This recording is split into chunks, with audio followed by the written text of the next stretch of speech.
Bonjour et bienvenue à cette exploration détaillée. Aujourd'hui, on plonge dans un sujet fiscal canadien qui peut paraître assez technique, mais qui est vraiment, vraiment crucial pour beaucoup d'entrepreneurs, d'employés clés aussi.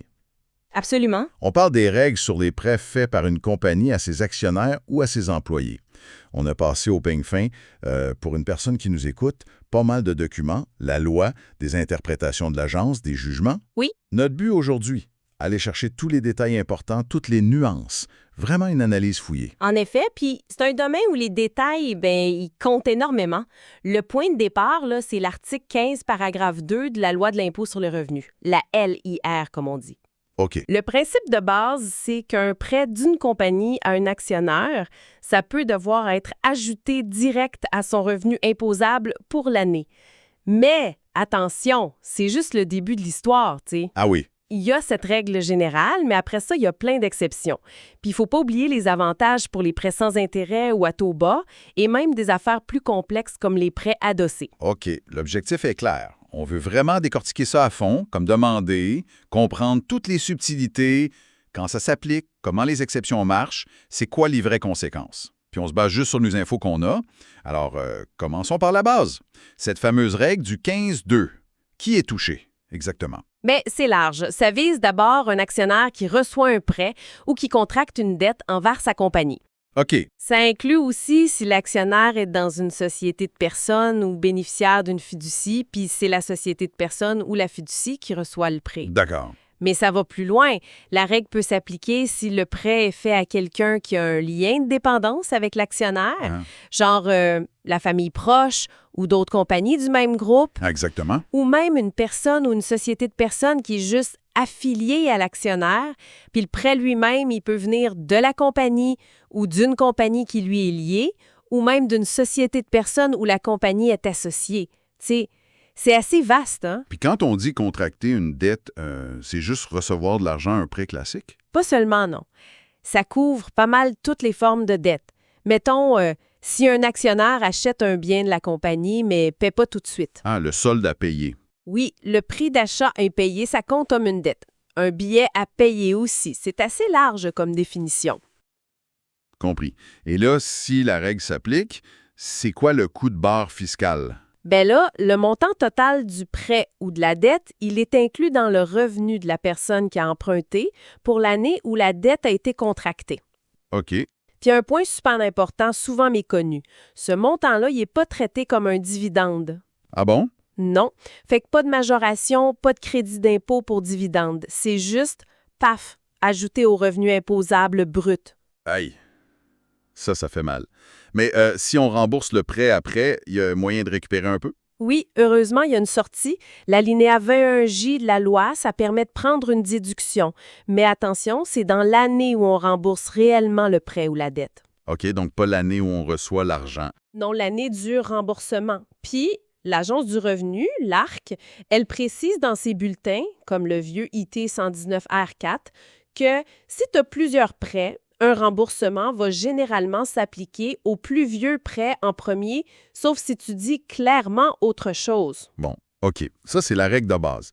Mais tu disais qu'il y avait des exceptions. C'est quoi les principales façons d'éviter cette inclusion au revenu? Oui, heureusement. La première grosse exception, c'est si la compagnie qui prête, son business principal, c'est de prêter de l'argent, une institution financière, par exemple. OK. Si elle prête dans le cours normal de ses affaires, la règle 15.2 s'applique généralement pas. Mais, condition hyper importante, faut qu'au moment du prêt, il y a eu des arrangements de bonne foi pour le remboursement. Faut que ça soit sérieux, là. Et il y a une nouvelle règle là-dessus, tu disais? Oui, depuis 2022. Pour ces entreprises de prêt, l'exception saute si, à un moment donné, 90% ou plus de l'argent qui leur est dû sur ce type de prêt provient de gens qui ont un lien de dépendance avec elle. C'est pour éviter que, une compagnie se serve de ça juste pour prêter à ses propres actionnaires liés. Compris. Et si c'est pas une compagnie de prêt, mais que l'actionnaire rembourse vite, ça marche aussi? Oui, c'est l'autre exception majeure, le remboursement rapide. Si le prêt est remboursé au complet au plus tard 1 an après la fin de l'année fiscale de la compagnie où le prêt a été fait. Donc, on a quand même un certain délai. Oui, tu as jusqu'à la fin de l'année fiscale suivante de la compagnie plus 1 an. Si tu rembourses dans ce délai-là, pas d'inclusion sous 15.1.2. C'est une bonne nouvelle, ça. Oui, mais attention, il y a un piège. Cette exception-là ne marche pas si le prêt fait partie d'une série de prêts et de remboursements. Ah, c'est là que ça se complique. C'est quoi exactement une série de prêts de remboursement? C'est un peu flou, non? Si, mettons, un actionnaire rembourse chaque année avec un dividende juste avant la date limite, ça compte comme une série? Excellente question. Puis l'ARC a donné des pistes là-dessus. En gros, si le remboursement, même fait avec un dividende ou une prime, est un vrai remboursement, fait de bonne foi, c'est généralement pas vu comme une série juste pour contourner la règle. OK. Il y avait une interprétation technique en 2010, par exemple, qui laissait entendre qu'un remboursement annuel de bonne foi avec un dividende annuel, ça pourrait passer sans déclencher le 15-2. Le risque fiscal dans ce temps-là, il se déplace plus vers l'avantage d'intérêt dont on parlera tantôt. Et les tribunaux, ils en disent quoi? Sur la bonne foi ou ces remboursements annuels? Oui, il y a des cas intéressants. L'affaire Davidson, on se disait que l'arrangement de remboursement doit être sérieux, avec un délai raisonnable, mais pas obligé d'avoir une date fixe écrite, tu sais. Faut juste une entente claire. OK. Dans Atis, le contribuable a justement évité l'inclusion en remboursant à temps avec des dividendes et des primes. L'ARC n'a pas pu prouver que c'était une série. Intéressant. Puis dans Calus-Dian, même si les paiements sur un prêt maison de 100 000 n'avaient pas suivi l'échéancier initial, la Cour a quand même dit qu'il y avait des arrangements de bonne foi au départ. Ça montre qu'on regarde l'intention du début. D'accord. D'autres exceptions importantes à connaître? Oui, rapidement. Les prêts entre non-résidents du Canada, ça tombe pas sous 15F2. Puis une grosse exception pour les prêts faits à certains employés, même s'ils sont aussi actionnaires. Ah, le fameux cas de l'employeur actionnaire, ça, c'est courant. C'est quoi les conditions pour que ça marche, cette exception-là? Il y a 2 conditions de base. Encore une fois, des arrangements de remboursement de bonne foi dans un délai raisonnable pris au moment du prêt. OK, ça revient souvent, ça. Oui. 2, et c'est souvent là que ça accroche, faut qu'on puisse raisonnablement conclure que la personne a reçu le prêt à cause de son emploi et pas à cause de sa participation comme actionnaire. Ouf, mais comment on fait la différence, hein, entre à cause de l'emploi et à cause de l'actionnariat? Ça a l'air subjectif pas mal. C'est une question du fait, comme dit l'ARC. Un bon test, c'est de comparer. Est-ce que les autres employés non actionnaires ont accès à des prêts similaires avec les mêmes conditions? Ah, OK. Si c'est juste les actionnaires qui ont des prêts ou s'ils ont des conditions beaucoup plus avantageuses, bien, ça pointe vers un prêt d'actionnaire, sauf si on peut prouver le contraire. Il y avait une interprétation de l'ARC qui donnait l'exemple d'un prêt de 300 ou 400 000 pour une maison à un actionnaire à 50 alors que les autres employés avaient jamais eu plus de 10 000. Là, c'est assez clair que c'est pas juste à cause de l'emploi. C'est ça, probablement vu comme un prêt d'actionnaire dans ce cas-là. Puis la taille de la participation de l'employé, le nombre d'actions qu'il a, ça change quelque chose? Oui, absolument. Il y a des règles spéciales si l'employé est un employé déterminé. C'est quoi ça, un employé déterminé? Des actions d'une catégorie de la compagnie ou d'une compagnie liée. OK, un actionnaire quand même significatif. Exact. Alors, si l'employé n'est pas déterminé, les 2 conditions de base, bonne foi, remboursement plus raison emploi, suffisent pour l'exception. Simple. Mais si l'employé est déterminé, là, il faut, en plus des 2 conditions de base, qu'au moins une des 3 situations suivantes s'applique. OK, il y a des conditions de plus. Lesquelles? 1. Le prêt sert à acheter une résidence principale pour l'employé ou son conjoint. Maison, condo, même un chalet, ça peut marcher. OK, prêt au logement. 2. Le prêt sert à acheter les actions nouvelles entièrement payées de la compagnie qui l'emploie ou d'une compagnie liée, et pour son propre bénéfice à lui. Pour investir dans la compagnie. C'est ça. Ou 3. Le prêt sert à acheter une voiture ou un autre véhicule à moteur qui va être utilisé pour le travail. OK. Donc, pour un gros employé actionnaire, les raisons acceptables pour un prêt qui échappe à 15-2 sont plus limitées. Maison, action de la compagnie ou véhicule de travail. C'est exactement ça. Les documents parlent de l'affaire Silden. Qu'est-ce qu'on apprend de ce cas-là? Silden, oui, c'est un bon exemple de la complexité. C'était un prêt de 55 000 d'une filiale canadienne à son actionnaire unique, qui était aussi employé. L'argent servait à payer l'hypothèque d'une maison utilisée pour les affaires de la compagnie mère qui était étrangère. OK. Même si le prêt semblait lié à l'emploi, il fallait le rembourser si l'emploi finissait. Et même si l'employé n'était pas actionnaire de la mère étrangère. Mais il était actionnaire de la filiale canadienne qui prêtait l'argent. Exactement.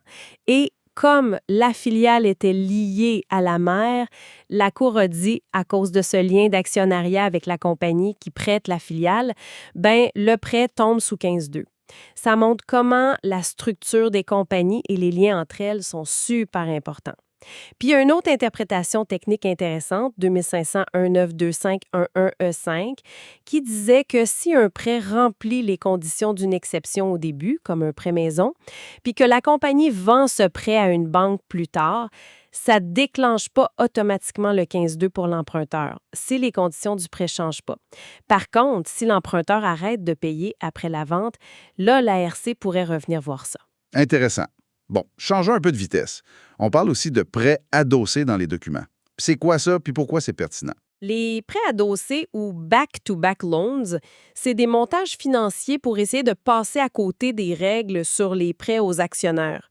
L'idée, c'est de mettre un intermédiaire, comme une banque, entre la compagnie et l'actionnaire. Comment ça marche, genre? Bien, par exemple, la compagnie dépose de l'argent chez l'intermédiaire, puis l'intermédiaire, lui, prête de l'argent à l'actionnaire. Techniquement, l'actionnaire doit rien directement à sa compagnie. Malin, mais j'imagine que la loi a prévu le coup. Exactement. Il y a des règles anti-évitement pour ça. Elles s'appliquent s'il y a un lien clair entre l'argent de la compagnie et le prêt à l'actionnaire, même avec l'intermédiaire. Par exemple, si le remboursement que l'intermédiaire doit faire à la compagnie dépend de ce qu'il reçoit de l'actionnaire. Ah, si les prêts sont liés économiquement. C'est ça. Ou si l'intermédiaire donne une garantie à la compagnie, comme une hypothèque sur un de ses biens, et que cette garantie est liée au prêt fait à l'actionnaire. En gros, si on voit que le prêt à l'actionnaire existe juste parce que la compagnie a mis de l'argent ou reçu une garantie via l'intermédiaire. OK. Puis si ces règles s'appliquent, qu'est-ce qui arrive? Bien, c'est comme si l'actionnaire avait reçu le prêt directement de sa compagnie. On calcule un montant de prêt réputé, qui est le plus petit entre la dette réelle à l'intermédiaire et le montant du lien financier avec la compagnie. Dette intermédiaire plus valeur de la garantie.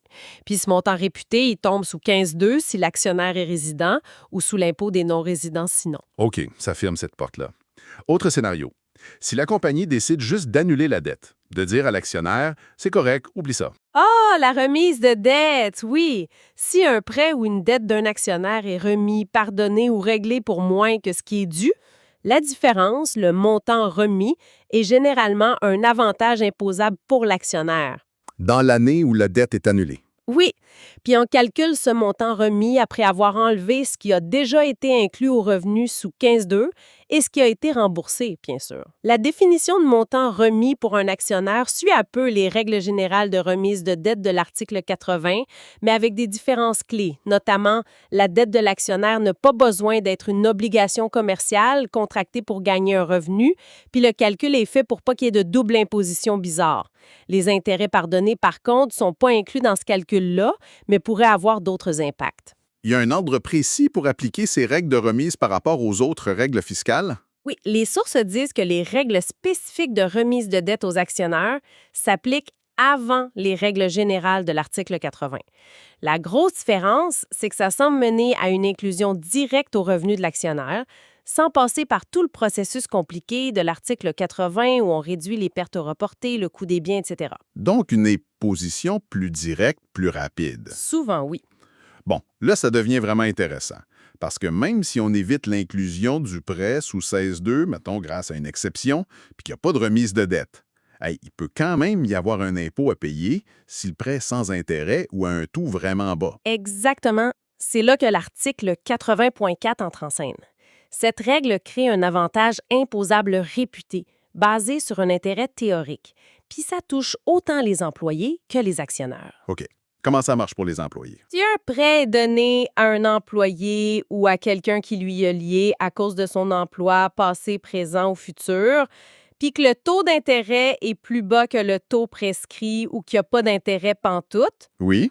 bien, on calcule un avantage imposable. C'est, en gros, les intérêts qui auraient été dus si le prêt avait été au taux prescrit pour la période de l'année où il n'était pas remboursé, moins les intérêts que l'employé a réellement payés pour l'année ou que l'employeur a payé pour lui, si c'est payé assez vite après la fin de l'année, dans les 30 jours. Ce fameux taux prescrit, c'est quoi au juste? C'est fixé par qui? C'est le gouvernement fédéral qui le fixe chaque trimestre. C'est basé sur les taux des bons du Trésor. Ça représente un genre de taux minimum que l'ARC s'attend à voir sur des prêts entre personnes liées. Si ton prêt est en dessous de ça, il y a un avantage. OK. Puis l'ARC publie ses taux. Un prêt à un employé pour acheter des actions qui passe à côté du 15,2 peut quand même générer un avantage 80,4 si le taux est sous le taux prescrit. Puis l'affaire Wood a montré qu'on ne peut pas juste déclarer un dividende après la fin de l'année pour effacer l'avantage qui s'est accumulé. Il faut payer l'intérêt pendant l'année ou accepter l'avantage imposable.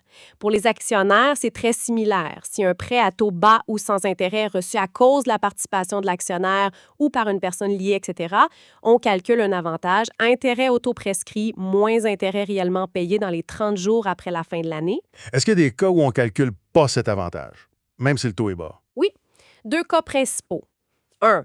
Si le taux du prêt, même bas, est quand même un taux de marché normal, comme celui qui aurait été négocié en 2 personnes indépendantes dans les mêmes circonstances. C'est souvent dur à prouver, mais c'est possible. OK. 2. On ne calcule pas l'avantage sur la partie du prêt qui a déjà été incluse dans le revenu sous 15,2. Logique, on ne va pas imposer 2 fois. Puis pour notre employé actionnaire, la raison du prêt emploi ou actionnariat est encore super importante ici.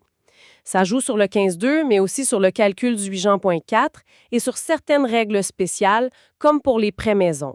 Une autre interprétation technique rappelait que même si tu es le seul employé, ça ne veut pas dire que ton prêt est automatiquement lié à l'emploi. Il faut regarder le portrait global. Tu as mentionné une règle spéciale pour les prêts au logement. Peux-tu nous en dire plus? Ça doit arriver souvent, ça? Oui, c'est une règle qui peut être pas mal avantageuse. Ça s'applique juste aux prêts pour acheter une résidence ou refinancer qui sont reçus par un employé ou un parent à cause de son emploi. OK, spécifiquement lié à l'emploi. Oui. Pour calculer l'avantage d'intérêt 80 points sur ce prêt-là, le taux prescrit qu'on utilise est plafonné. Il ne peut pas dépasser le taux prescrit qui était en vigueur quand le prêt a été donné. Ah, donc si les taux montent après? Bien, l'avantage d'employé reste calculé sur le taux initial, plus bas. Si les taux baissent, par contre, on prend le taux courant, plus bas. C'est une protection contre la hausse des taux pour l'employé. Il y a une petite twist, par contre. Si le prêt dure plus que 5 ans, on considère que c'est un nouveau prêt tous les 5 ans, fiscalement parlant. Ah, OK. Fait que le taux prescrit de référence, le plafond, il est remis à jour à ce moment-là, au début de chaque nouvelle période de 5 ans. Question pratique. Si le prêt est donné à mon conjoint, mettons, mais c'est à cause de mon emploi ou de ma participation comme actionnaire, c'est qui paie l'impôt sur l'avantage d'intérêt? Ça dépend de la raison, justement. Si c'est à cause de l'emploi de A, mais que c'est B, le conjoint, qui reçoit le prêt, c'est A qui doit inclure l'avantage dans son revenu, même s'il n'a pas touché l'argent. Ouch. Par contre, si c'est à cause de la participation de A comme actionnaire, là, normalement, c'est B, celui qui reçoit l'argent, qui est imposé sur l'avantage. Mais la RC pourrait essayer d'utiliser d'autres règles pour ramener ça à A, dans certains cas. OK. Dernière question sur cet avantage. Si on doit l'inclure dans notre revenu, est-ce qu'on peut le déduire quelque part? Oui, des fois. Il y a une déduction compensatoire qui existe. C'est l'alinéa 21J.1.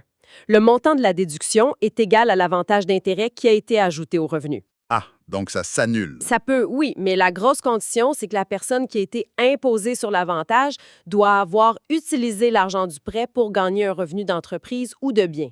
Comme acheter des actions qui donnent des dividendes. Exactement. Ou pour acheter un immeuble locatif, par exemple.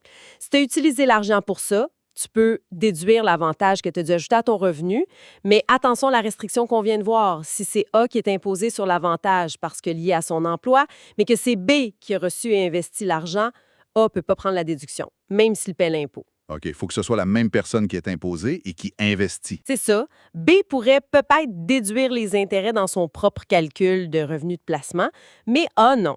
Il y a aussi une déduction semblable si un employé utilise un prêt à taux bas pour acheter une auto ou un avion pour son travail, puis qui peut déduire des frais pour ça.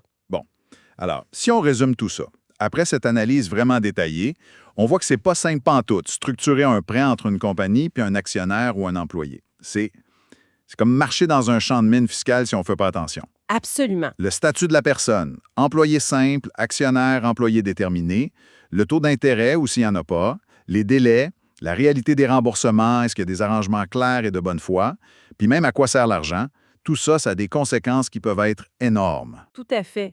L'importance d'avoir une bonne documentation, une structure bien pensée dès le départ, c'est capital. La différence entre un prêt reçu comme employé ou comme actionnaire, c'est souvent ça qui décide si une exception s'applique ou non. C'est de la clé. Oui, puis les règles sur les prêts adossés ou sur la remise de dette, ça montre que la loi essaie de voir plus loin que juste l'étiquette qu'on met sur l'opération. Ce qui est fascinant, je trouve, c'est comment toutes ces règles s'imbriquent.